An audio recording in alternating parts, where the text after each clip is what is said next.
Dimanche 13 avril de l'an 2025, merci de nous recevoir chez vous. C'est l'heure de vous informer sur RTM 2. Bonsoir et bienvenue à tous.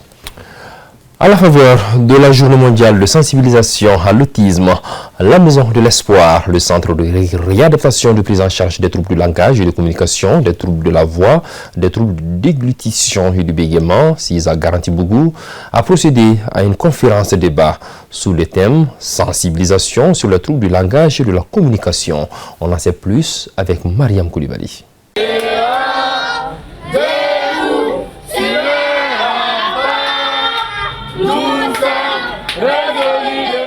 Oui, c'est l'hymne national du Mali chanté par ses enfants autistes, bien vrai que c'est avec des difficultés. La preuve palpable que les autistes ne sont pas bizarres et qu'ils n'ont pas une déficience mentale, mais qu'ils sont juste différents du fait d'un développement différent du cerveau pendant la grossesse. Tout ce mois d'avril leur est dédié. Petit à petit, on évolue.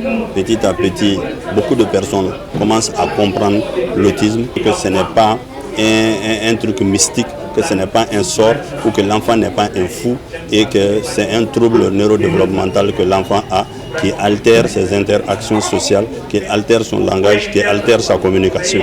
Quand j'amenais mon enfant dans ce centre-là, il ne pouvait pratiquement pas parler. Il ne pouvait même pas dire maman ou papa. Mais Dieu merci, aujourd'hui il est là et il peut nous appeler pratiquement et tous à la maison et il peut exprimer ses besoins. Et il a même commencé à compter et il a beaucoup appris ici, vraiment. Il est même plus motivé que jamais parce que lui-même, il n'avait même pas confiance en lui-même. Il ne savait pas qu'il était en mesure de pouvoir faire ce que les autres enfants de son âge pouvaient faire. Des regards fuyants, des crises par moments, des difficultés à interagir, certains sont très calmes et d'autres hyper agités. Chaque enfant autiste est unique et chaque enfant autiste a besoin de soins spécifiques. L'autisme, c'est génétique en fait. On ne devient pas autiste, on est autiste. Et les gens font encore de plus en plus l'amalgame entre un retard de parole et de langage dû à une infirmité motrice cérébrale ou encore dû à une déficience intellectuelle ou encore dû à pas mal de choses, mais qui n'est pas l'autisme en fait. On fait tout un bilan pour voir, alors voilà les compétences de l'enfant, voilà ce qu'il est incapable de faire, voilà ce qu'il est capable de faire. Alors on va s'appuyer sur ce qu'il est capable de faire pour faire acquérir ce qu'il n'est pas capable de faire. C'est compétence par compétence. La célébration de la journée mondiale de sensibilisation à l'autisme est en effet une opportunité d'engager des débats sur l'autisme, d'édifier les parents d'enfants autistes et même ceux qui n'en ont pas pour que ce handicap ne soit pas synonyme de stigmatisation. C'est une initiative salutaire parce que c'est une occasion pour le centre de faire beaucoup de communication qui communique bien et peut se donner les moyens et de connaître mieux la maladie et de trouver des solutions aux problèmes. Je vais juste demander au centre d'adresser une demande de partenariat avec le ministère de la Promotion de la Femme, avec le ministère de la Santé, pour que ceux-ci puissent venir en appui pour l'accompagner. Selon l'Organisation mondiale de la santé, l'autisme touche 1 à 2% de la population. Le diagnostic et la prise en charge précoce sont cruciaux pour préserver les chances d'un enfant autiste. Plus de 10 000 cas d'accidents de la route, dont 185 décès, ont été enregistrés au Mali en 2024 selon l'ANASER. Des chiffres alarmants, suscitant ainsi une grande préoccupation chez les acteurs de la sécurité routière. Déjà, le groupe Siraba Kounafouni a lancé sa 4e édition dénommée la Nuit de la sécurité routière dans le but de sensibiliser un large public pour réduire le taux d'accidents de la route dans notre pays. Le compte rendu, c'est avec Aruna Kiadambele. 689 morts sur la route en 2023, 185 décès en 2024, c'est le bilan des accidents de la route enregistrés par l'ANASER.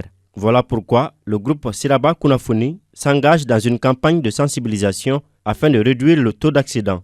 Le message que j'ai lancé à l'endroit de la population malienne aux usagers à Bamako et à l'intérieur du Mali, c'est de respecter les codes de la route, c'est de respecter les agents qui sont au bord des goudrons pour mieux conduire et puis éviter aussi les accidents en conduisant les véhicules.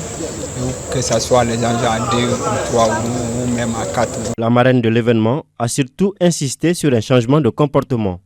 Donc, il faudrait maintenant qu'ils évoluent aussi et qu'on les aide à évoluer dans ce sens-là, à utiliser les outils que les jeunes utilisent pour mieux sensibiliser. C'est-à-dire à utiliser les réseaux sociaux, à avoir des petites capsules de sensibilisation, à passer par toutes les choses que les jeunes ne voient pas. Des fois, dans les journaux, souvent les jeunes ne lisent pas les journaux. À la télé, souvent quand les parents sont là pour regarder le journal télévisé le soir, souvent ils ne sont pas là. Donc il faut passer par les outils qu'ils maîtrisent et qu'ils utilisent, en les maîtrisant soi-même et en les utilisant bien. Parce que le problème c'est tout simple, il faut qu'on change de comportement. Pour le parrain, la sensibilisation est essentielle car la plupart des causes des accidents de la route sont d'origine humaine.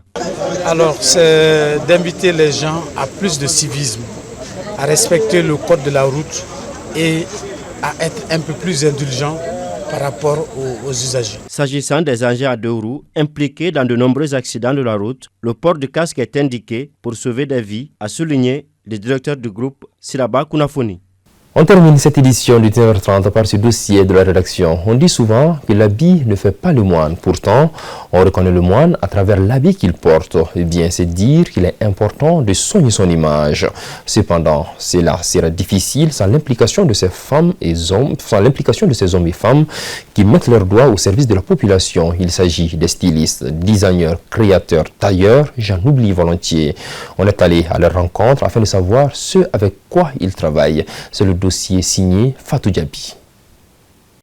Le style ne fait pas forcément l'élégance, mais quand il est bien taillé avec les détails qu'il faut, il peut imposer l'élégance. L'univers de la mode, un monde pas comme les autres, où créativité et dextérité se marient pour un résultat artistique. Cependant, à chacun sa spécialité. On travaille avec des tissus super 100, les Williams, les tissus en pan tissé aussi et les basins aussi. J'ai remarqué que nous consommons trop les produits importés. Donc j'ai décidé de travailler uniquement avec nos tissus locaux.